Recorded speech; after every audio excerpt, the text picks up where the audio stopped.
हम्म।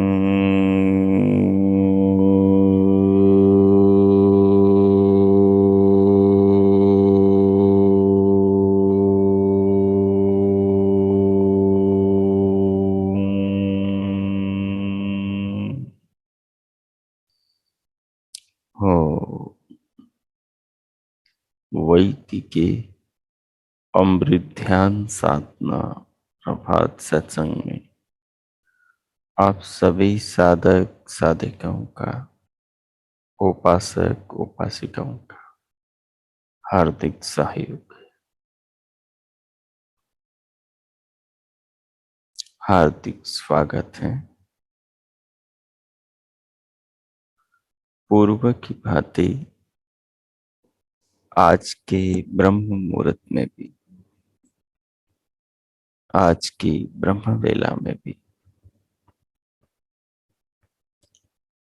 हम उन महान प्रभु पार ब्रह्म परमेश्वर सच्चिदानंद स्वरूप भगवान के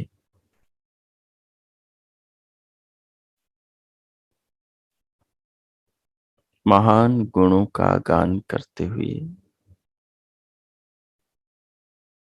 उनके अनंत उपकारों का, उनकी कृपाओं का, उनके स्नेह का जीवन में, जगत में, संसार और शरीर में गुणगान करते हुए, उन्हें अनुभव करते हुए, महसूस करते हुए, जानते हुए उन महान प्रभु का हृदय से, आत्मा से सम्मान करें।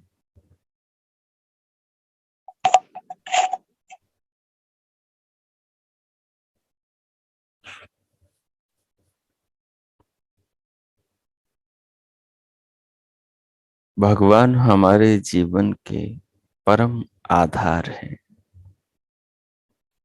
हमारे सुखों के,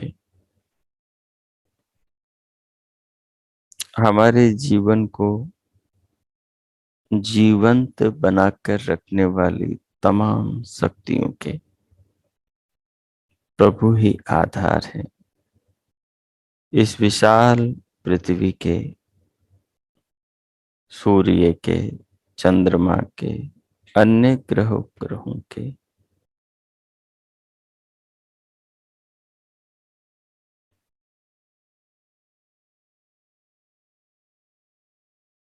हमारे जीवन में जो भी हमारी आत्मा को अंतःकरण और बहिष्करण ज्ञानेंद्रियों द्वारा जो अनुभव होता है संसार में, वो सब उन परमात्मा की व्यवस्था से ही हो पाता है। वो सब परमात्मा की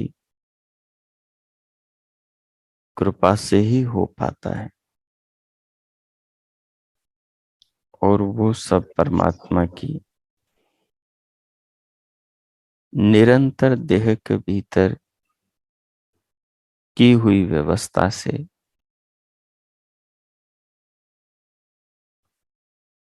हमें अनुभव प्रतिपल होता है। हम पूरे शरीर को अनुभव करते हैं, शरीर के अंग प्रत्यंगों को अनुभव करते हैं।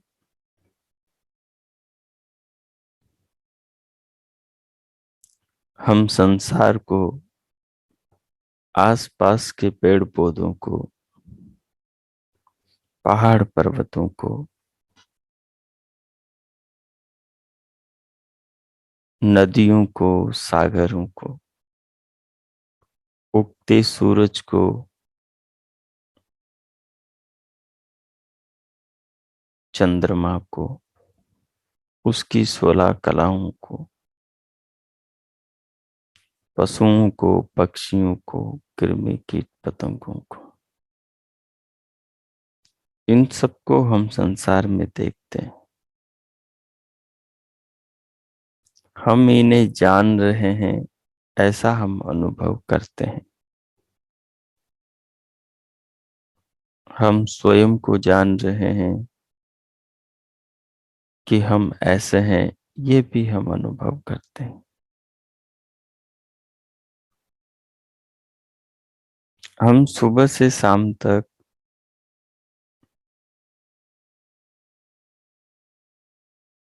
लाखों करोड़ों विचारों से गुजरते हैं। असंख्य चित्त की वृत्तियों से हमारा आत्मा रूबरू होता है।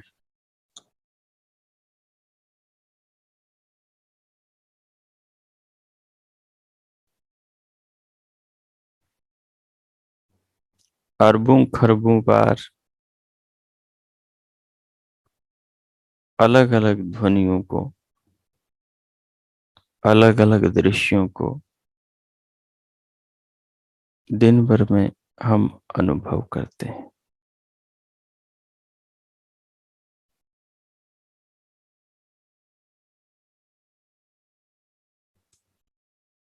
ये सब कुछ एक व्यवस्था के तहत,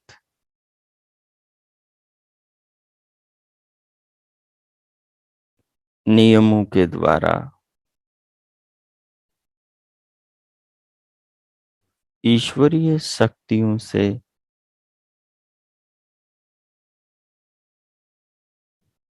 प्रकृति से बने पदार्थों से हमें दिन रात अनुभव में होता है, हमारे अनुभव में आता है। परंतु हम इस रहस्यमय जगत पर, इस जीवन पर विचार नहीं करते।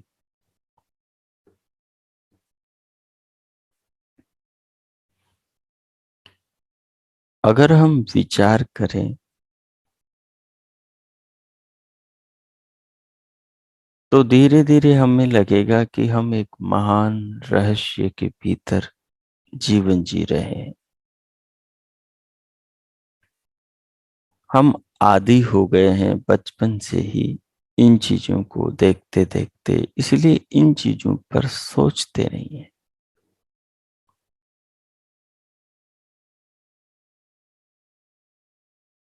अगर अचानक ज्ञान के साथ हमारी आंखें खुलें दुनिया के बीच में, और अचानक हम सारी दुनिया को देखें, तो फिर हमें एक महान आश्चर्य होगा कि ये सब क्या है। परंतु हम बचपन से, जन्म से ही अबोध थे, तब से ही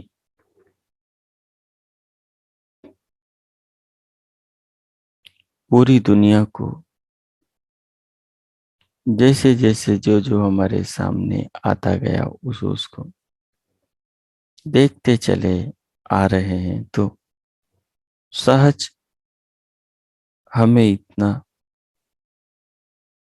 कुतूहल होता नहीं, इतना हमें आश्चर्य लगता नहीं। हम सहज रूप से जीवन जीते हैं। लेकिन यदि इन्हीं चीजों को गौर से देखा जाए, इन पर गौर से विचार किया जाए,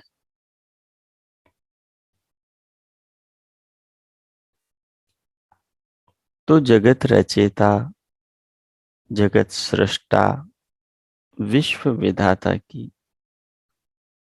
कला का, उसकी प्रतिभा का, उसकी महानता का,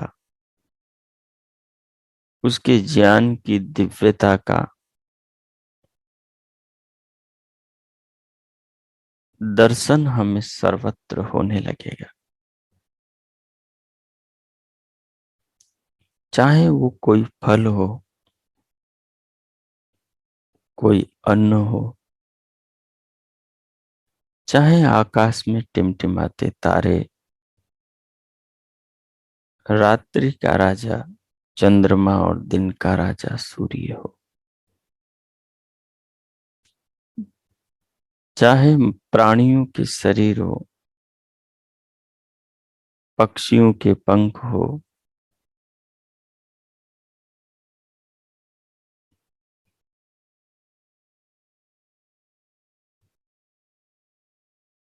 जल में तैरने वाले दौड़ने वाले प्राणियों के पर हो, पांव हो, या धरती पर चढ़ने वाले पशुओं के और मनुष्यों के शरीर की संरक्षण रचना हो। हमने सब चीजों को देखा है और निरंतर हम देखते चले जा रहे हैं।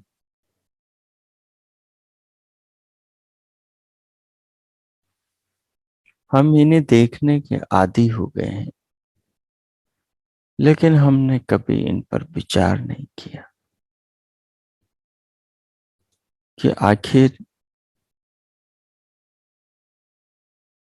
पानी के समुद्र में रहने वाला जीव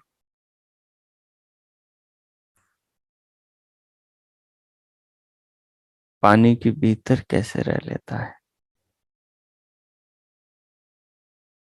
धरती के ऊपर रहने वाला मनुष्य पानी के भीतर क्यों जीवित नहीं रह पाता।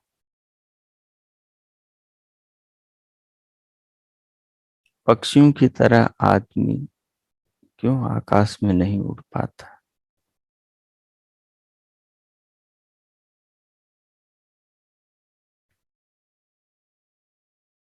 ये जो भिन्नता है, यही विचित्रता है।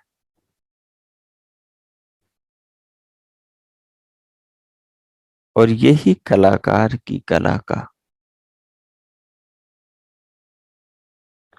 रचयिता की रचना का,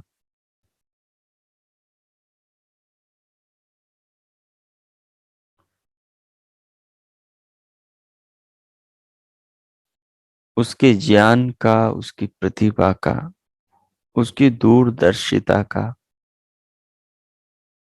और उसके सर्वज्ञ होने का प्रमाण है।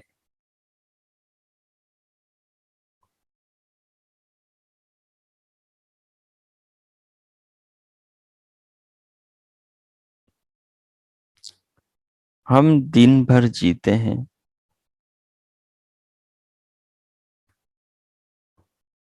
लेकिन हम ठहर कर किसी चीज पर कितना विचार करते हैं।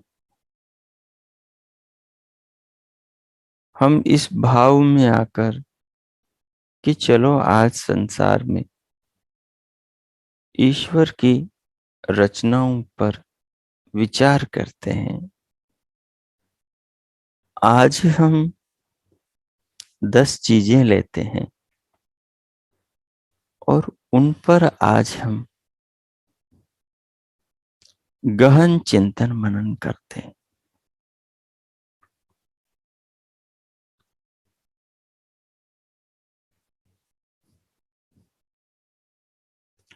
हम पक्षियों में एक मोर को ले सकते हैं।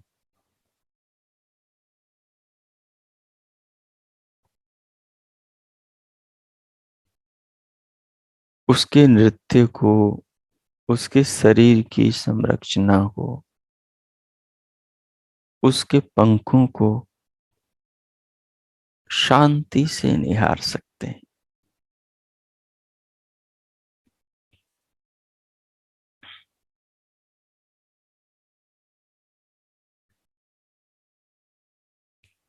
उसके शरीर में जो बाल हैं,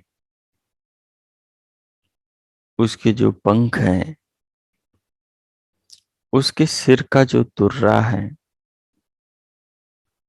उसकी जो पाँव की बनावट है,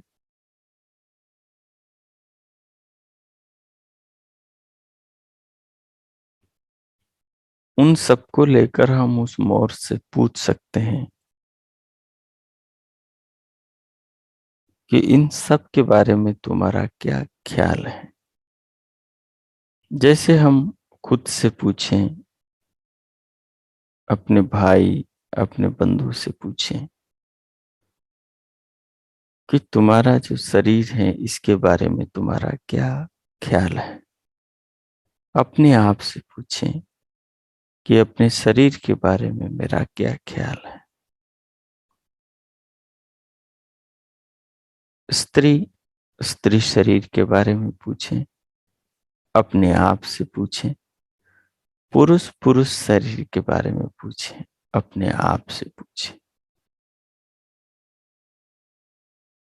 एक एक अंग के बारे में पूछें, नाक के बारे में, आंख के बारे में, सिर के बारे में, बालों के बारे में, स्वर के बारे में, गले के बारे में, होठों के बारे में, दांतों के बारे में, कानों के बारे में, हाथों के बारे में,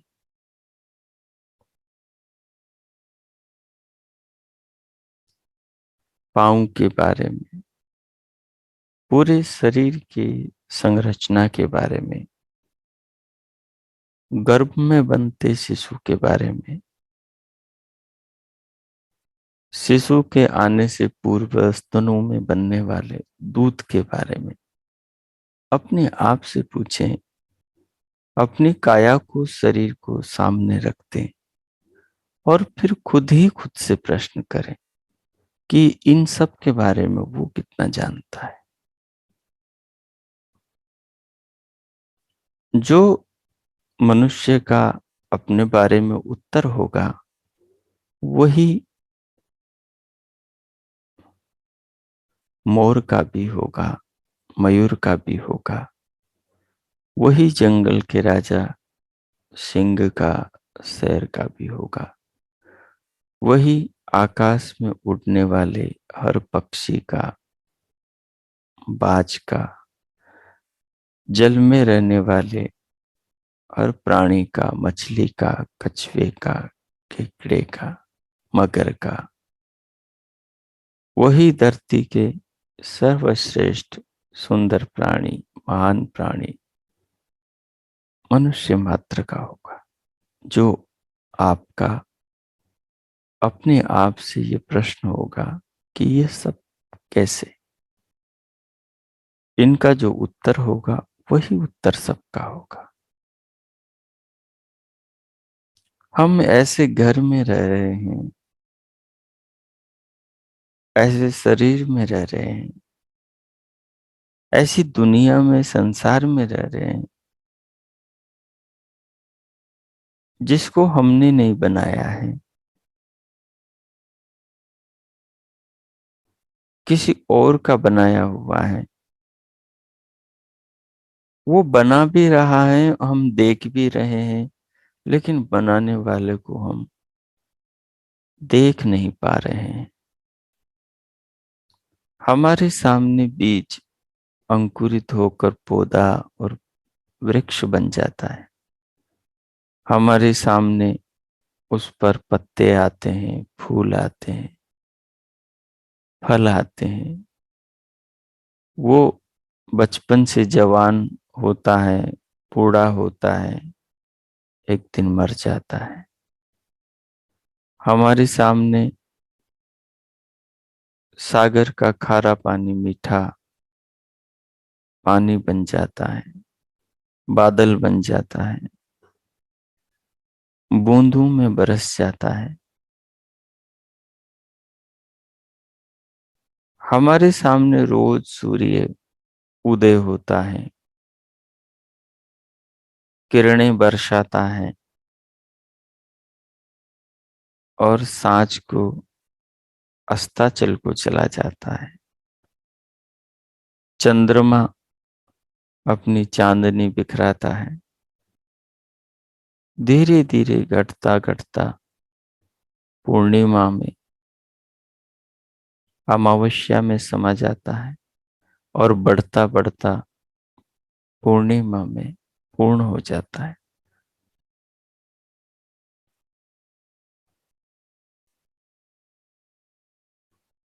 हमारे सामने मनुष्य एक बच्चे को, दो बच्चे को जन्म देती है माता। वहीं पशुओं में 10 बच्चों को, 6 बच्चों को जन्म देने वाले भी माताएं हैं। और कृमि कीट पतंगों में 100 बच्चों को, 50 बच्चों को, 20 बच्चों को जन्म देने वाले भी कृमि कीट है।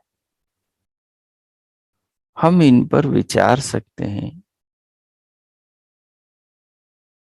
अगर हम गहराई में डूब जाएंगे, हम जगत के ध्यान में, जगत के चिंतन में उतर जाएंगे एकाग्रता के साथ, तो हम इस रहस्य को, इस विज्ञान को बहुत गूढ़ता से समझ पाएंगे।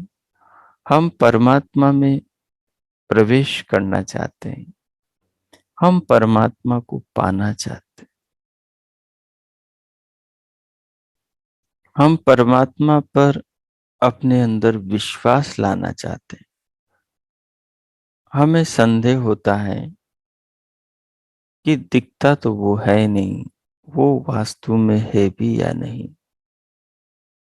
स्वाभाविक है, यदि हम जड़ बनकर जीवन को जिएंगे, हम कुछ सोचेंगे, समझेंगे, विचारेंगे नहीं, तो फिर परमात्मा को जान ही नहीं पाएंगे।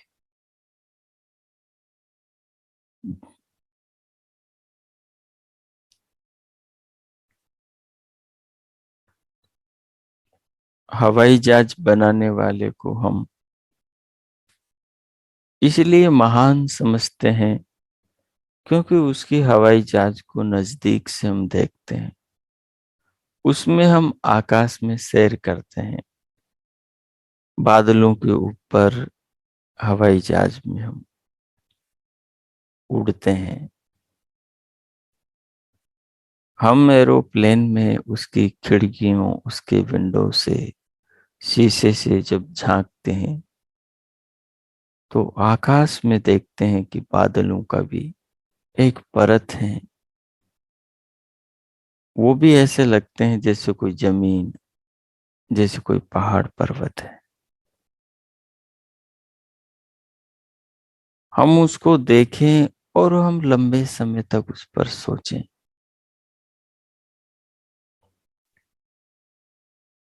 तो हमें विश्वास होता है कि ये मनुष्य ने बनाया है।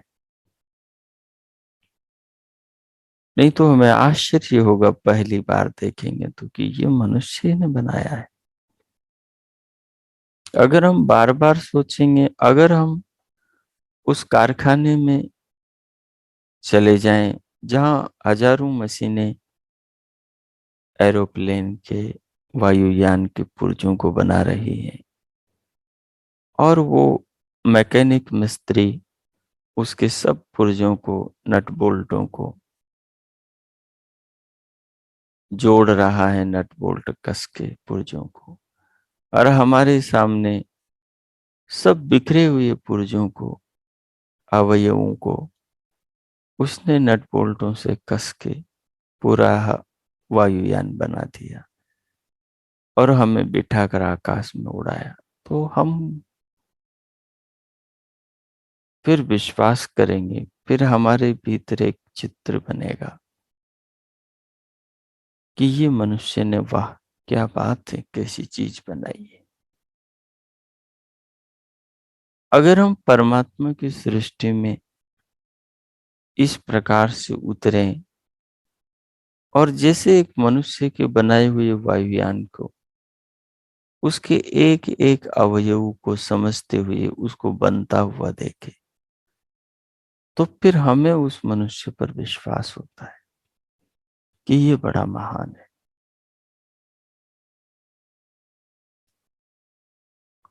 स्त्री के शरीर में, पेट में बच्चा बनता है, लेकिन हमने उसे बनते हुए कभी देखा है नहीं, और उसे कोई देख भी नहीं सकता।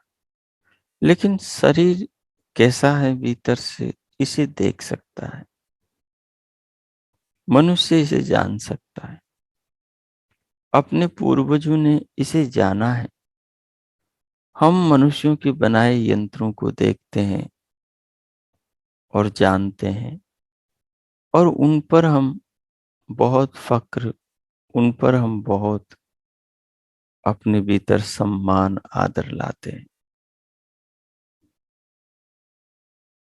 कि वाह क्या बात है, इन्होंने कितना अद्भुत बनाया है।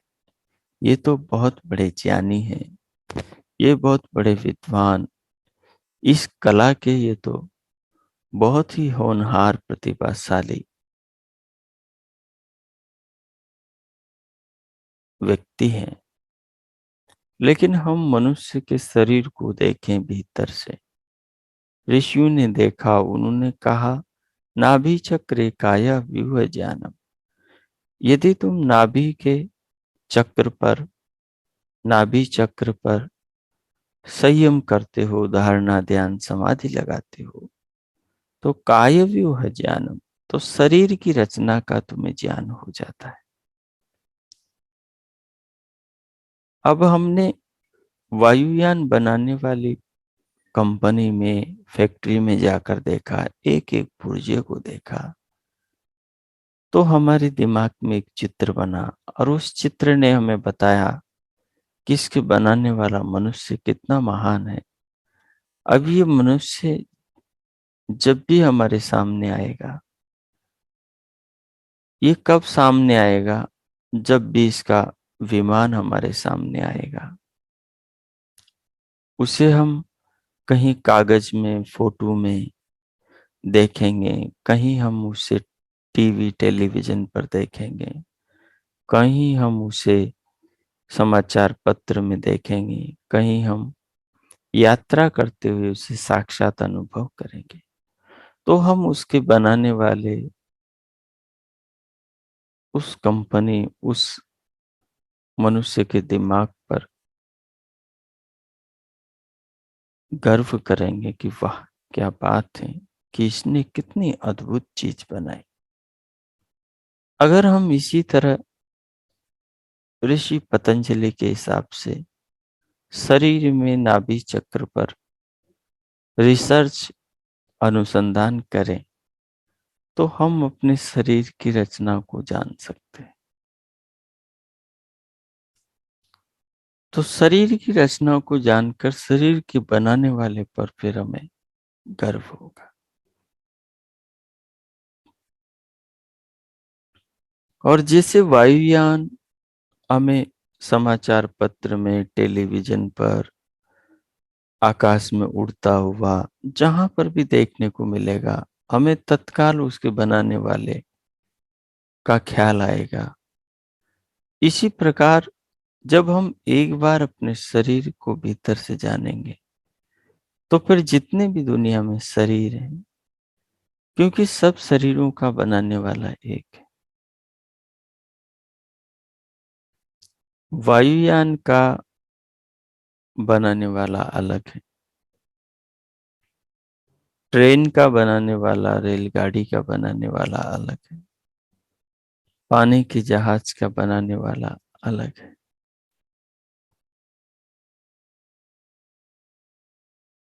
इनके बनाने वाले सीमित जीवन वाले हैं।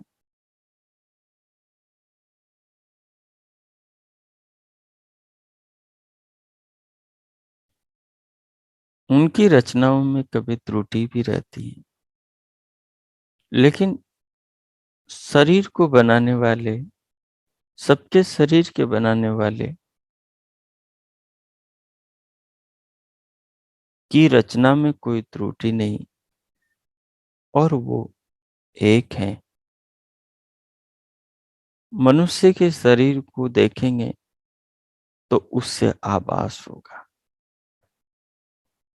अगर मयूर के, मोर के शरीर को देखते हैं तो उससे भी आभास होगा। पानी में रहने वाली बड़ी बड़ी मछलियों को, ऐसे जंतुओं को जो बड़े अद्भुत हैं, काली रात में चमकने वाले जुगनू को और सतरंगी रंग बिरंगे पंखों वाली तितलियों को और फूल फूल का कली कली का रस पीने वाले भ्रमर भौंरे को, मधुमक्खियों को, उनके मधु को, उनके शहद को।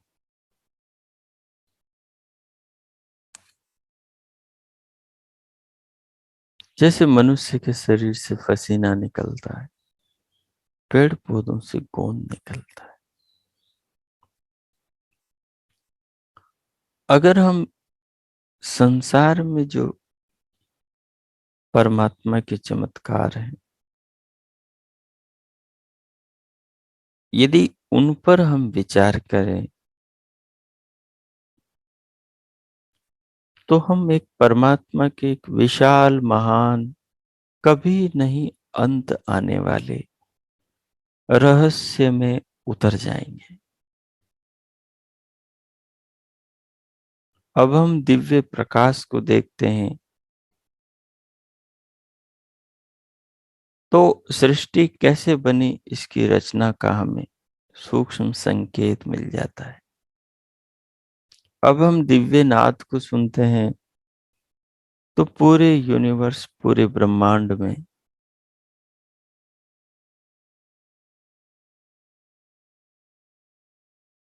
जो ध्वनि चल रही है, उस ध्वनि का हमें अपने ही शरीर में साक्षात्कार हो जाता है।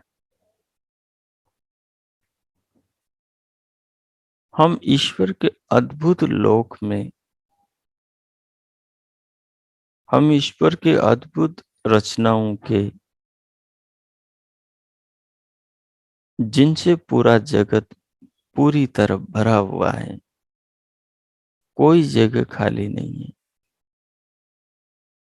उसमें है। यदि हम जगत को लेकर इस प्रकार जीवन में विचार करें, सोचें, चिंतन करें तो अगर हम रहस्यों में उतरना चाहते हैं तो हमें रहस्यों को जानने की जो रिसर्च की, अनुसंधान की कला है, खोज की जो प्रक्रिया पद्धति है, उस ढंग से हमें, उस प्रकार से हमें संसार में उतरना होगा। अभी हम संसार में जी रहे हैं लेकिन एक गहरी मूर्छा में जी रहे हैं, एक बड़ी बेहोशी में जी रहे हैं। हम केवल रोटी कपड़े के आदमी हैं, हम केवल खाने पीने पर निर्भर हैं। हमारा पूरा जीवन केवल जीभ के स्वाद में, चमड़ी के स्पर्श के स्वाद में, आंखों के रूप के स्वाद में और कानों से मिलते शब्दों के रस में ही डूबा हुआ है। हमने पांचों ज्ञानेंद्रियों का और पांचों कर्म इंद्रियों का प्रयोग विज्ञान को जानने की दृष्टि से नहीं किया है। हमने पांवों के रहस्यों पर विचार, हाथों के रहस्यों पर विचार, उनकी बनावट पर विचार, हमने मलमूत्र द्वारों पर विचार, हमने संतति उत्पन्न इंद्रियों पर विचार और हमने नेत्रों के भीतर की दृष्टि पर विचार, हमने श्रवण इंद्रिय पर और कान के आकाश में भीतर गूंजते नाद पर विचार कभी नहीं किया है। हमने नाक पर भीतर आती घ्राण पर विचार, हमने रसना पर, जिह्वा पर षड रस के ज्ञान की रहस्यमय गुत्थी को सुलझाने का कभी प्रयास नहीं किया है। हमने मानव शरीर की संरचना पर विचार किया ही नहीं है। हम जिंदे होकर मरे हुए की तरह जी रहे हैं।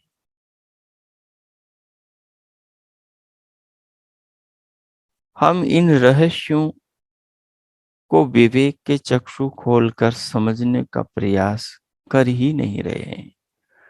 हमारे 60 साल 70 साल बीत गए जिंदगी के संसार में रहते, लेकिन हमने परमात्मा की अद्भुत रचनाओं पर कभी 2-4 घंटे, कभी महीने 2 महीने, कभी साल 2 साल अनुसंधान किया ही नहीं।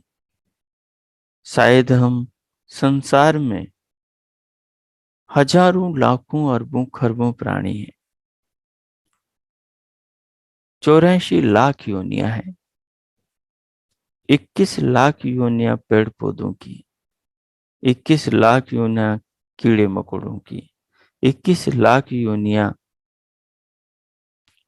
स्वेदज प्राणियों को पसीने से गर्मी से हीट से पैदा होने वालों की, और 21 लाख योनियां मनुष्यों की है।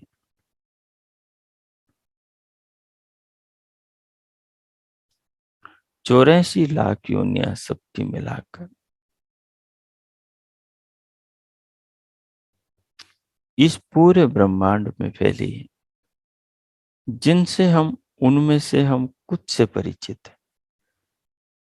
हमने 84 लाख योनियों में यदि 84 योनियां 84 प्रकार के शरीरों पर यदि हमने अध्ययन किया होता, हमने पूरे जीवन के 50 सालों में, 60-70 सालों में यदि 50 शरीर चुने होते,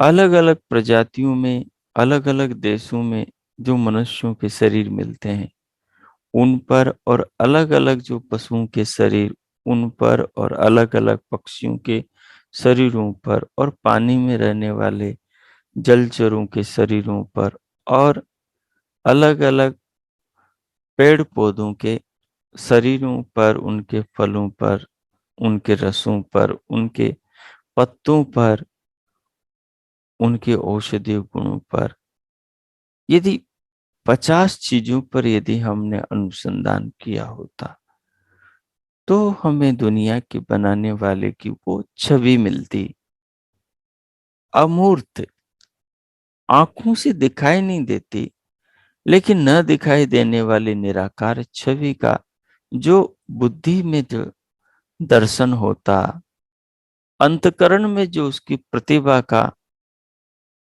उसकी महान विभूति का, उसकी महिमा का जो एक चित्र, निराकार चित्र बनता, ज्ञानमय चित्र बनता, वो हमारी आत्मा को हिला देता, वो हमें झकझोर देता।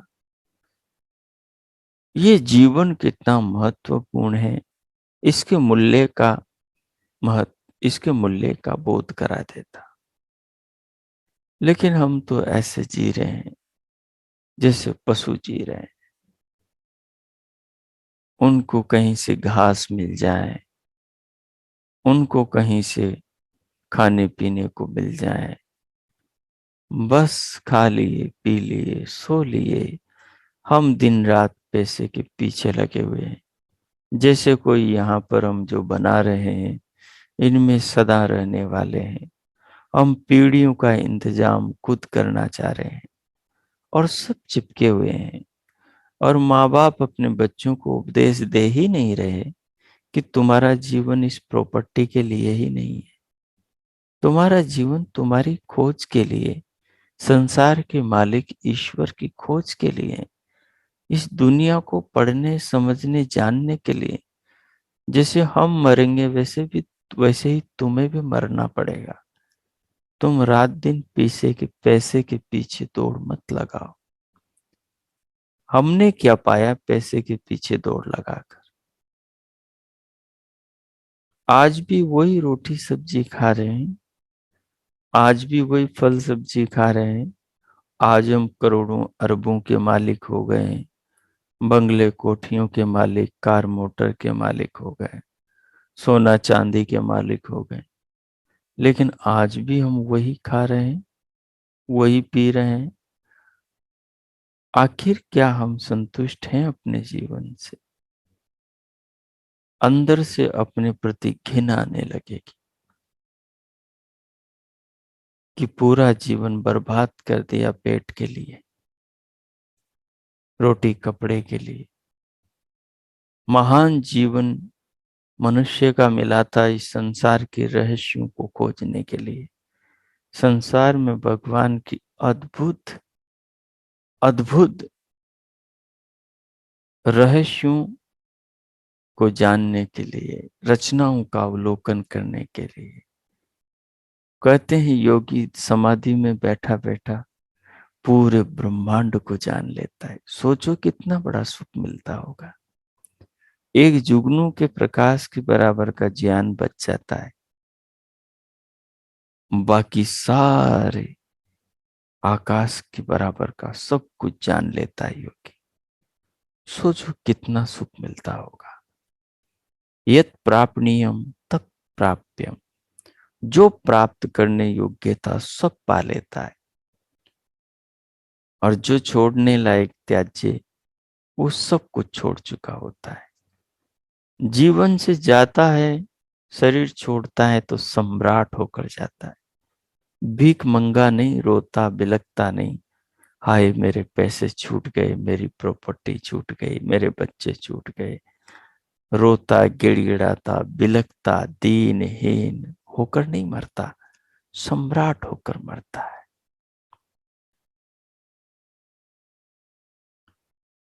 ईश्वर के रहस्यों को डूब कर जानकर फिर जीवन को छोड़ता है। सोचो वो कैसा अद्भुत जीवन होगा जब इन रहस्यों से इस प्रकार रूबरू होकर मनुष्य विराट हो जाता है। इस बात को कृष्ण के उस विराट रूप जो उसने अर्जुन को कुरुक्षेत्र के मैदान में दिखाया था, वो कोई भौतिक रूप नहीं था, वो ज्ञान का एक भौतिक चित्रण था। वो ईश्वर के विराट स्वरूप को अर्जुन को समझाने के लिए एक स्थूल प्रतीक के द्वारा, एक रहस्य को समझाने के लिए उसको उपदेश कर रहे थे। कृष्ण ने वेदों को पढ़कर, समाधि लगाकर, तपस्वियों से, ऋषियों से उस महान ज्ञान को प्राप्त किया था। हमने कभी जीवन में कृष्ण बनने का विचार नहीं किया। हम तो वही रोटी कपड़े के पुजारी बनकर जीवन जीना चाहते हैं कि बस सुबह उठो और शाम तक दौलत के, शोहरत के, 10 इंद्रियों के भोगों के पीछे भागते रहो। शाम को खा पी के सो जाओ, शरीर को इतना मोटा बना लो कि संसार का और विषयों का विज्ञान जान ही नहीं सको।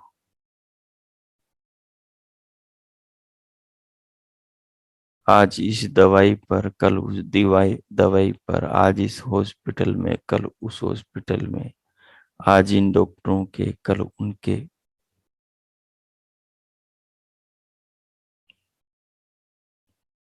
द्वार घूमते फिरते रहो।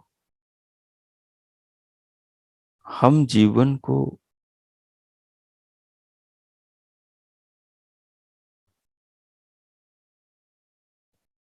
वास्तविक रूप में जानना समझना नहीं चाहते, या यूं कहें कि हमें जीवन के महत्व का कोई बोध ही नहीं है कि मनुष्य जीवन, ये शरीर कितना अद्भुत है, इससे संसार में क्या कुछ नहीं किया जा सकता।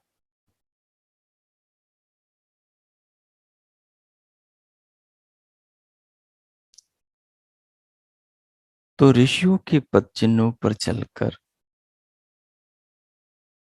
हम इस जीवन को, इसके महान स्वरूप को समझ सकते हैं। ऋषियों ने समाधि के द्वारा आज के लाखों सालों पहले विमान बना दिए, जो आज से बेहतर थे, जिनसे प्रदूषण नहीं होता था।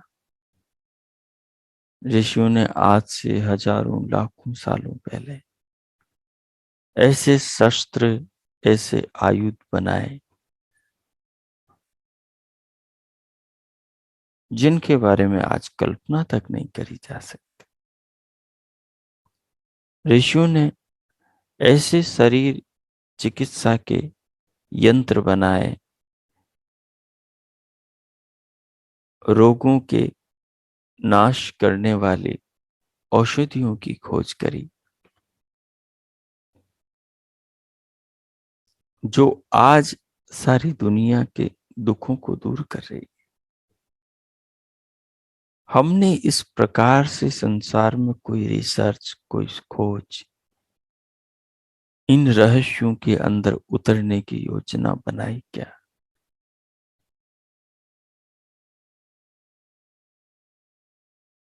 नहीं। हमने उन ऋषियों को पढ़ा भी नहीं, और पढ़ा है तो समझा ही नहीं, और समझा है तो गंभीरता से नहीं, और समझा है तो उस पर अनुसंधान नहीं कर रहे। हम एक नशे में, एक मूर्छा में ही जी रहे हैं।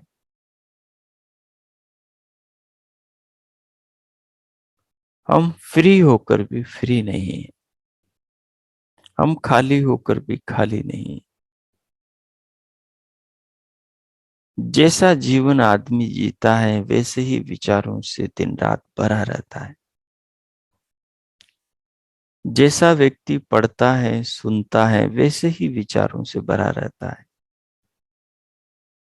जैसा व्यक्ति देखता, सुनता, जिन लोगों के बीच उठता बैठता है, वो वैसा ही सोचता समझता, उन्हीं विचारों से दिन भर भरा रहता है। महीनों, सालों और जीवन भर भरा रहता है, और एक दिन इस महान अवसर को खोकर वो मृत्यु के द्वार में प्रवेश कर जाता है, और सब कुछ उसका बर्बाद हो जाता है। वो बहुत कुछ कर सकता था, बहुत कुछ जान सकता था, वो मुक्त भी, अमर भी हो सकता था।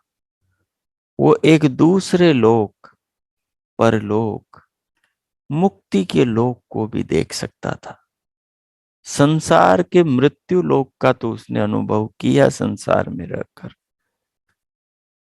अब वो यहां से ज्ञान विज्ञान के द्वारा वो दूसरे लोक, ईश्वर के मुक्ति लोक, मोक्ष लोक, परम आनंद के लोक को भी देख सकता था। लेकिन आदमी आलस्य, प्रमाद, मूर्खता और मूर्छा और बेहोशी के जाल में डूबा जीवन को तमाम बर्बाद कर देता है। विषयों में, वासनाओं में, रोटी कपड़े में, कोठी बंगलों में, शानो शौकत में, दिखावे में, व्यर्थ व्यसनों के आडंबरों में, मदिरा में डूबा हुआ जीवन को बर्बाद कर देता है।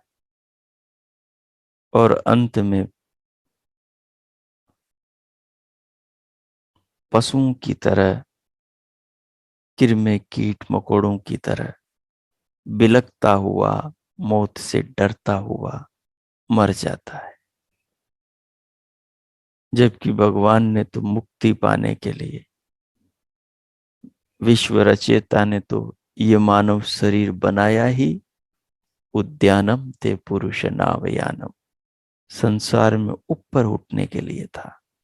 और ये आदमी गिरता गिरता इतना गिर जाता है कि कुछ इसके पास बचता ही नहीं।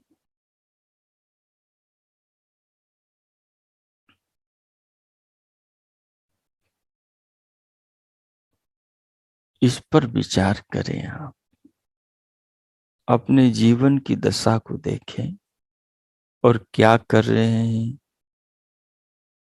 आपको क्या करना चाहिए। क्या जिस जीवन को जी रहे हैं ये पर्याप्त होगा आपके लिए, या इसके आगे कोई संकल्प लेने की और नए जीवन की शुरुआत की आवश्यकता है।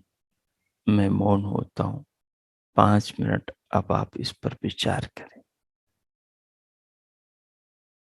अपने शरीर को अनुभव करें, संसार को महसूस करें, संसार में अपने दिव्य नेत्रों से, ज्ञान चक्षुओं से झांकें और भगवान को साक्षी मानकर आपको क्या इस जीवन में करना चाहिए, या इस जीवन को ऐसे ही पशुओं की तरह जीकर बर्बाद कर देना चाहिए। विचार करें, मनन करें, चिंतन करें, जिनसे ये जीवन महान बन सके। 5 मिनट ओ कीजिए।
ओ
ओ इस प्रकार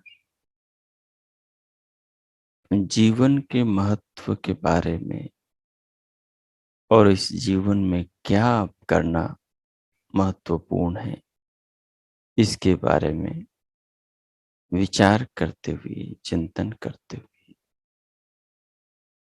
जीवन की सार्थकता के लिए संकल्प लेते हुए अब भगवान के धन्यवाद, भगवान के प्रति आभार, कृतज्ञता प्रकट करते हुए, उनसे मिले जीवन को सार्थक बनाने के लिए भगवान से प्रार्थना करते हुए, सार्थक बनाने के लिए स्वयं की ओर से पूर्ण पुरुषार्थ परिश्रम करने का संकल्प लेते हुए शांति पाठ करेंगे। ओम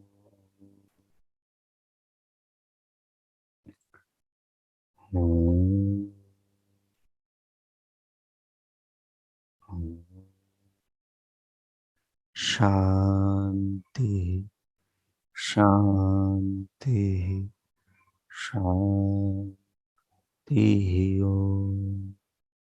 ओम। आप सबका आज का दिन शुभ हो, मंगलमय हो। प्रभु से सबके लिए मंगल कामनाएं, बहुत बहुत शुभकामनाएं। इति ओम।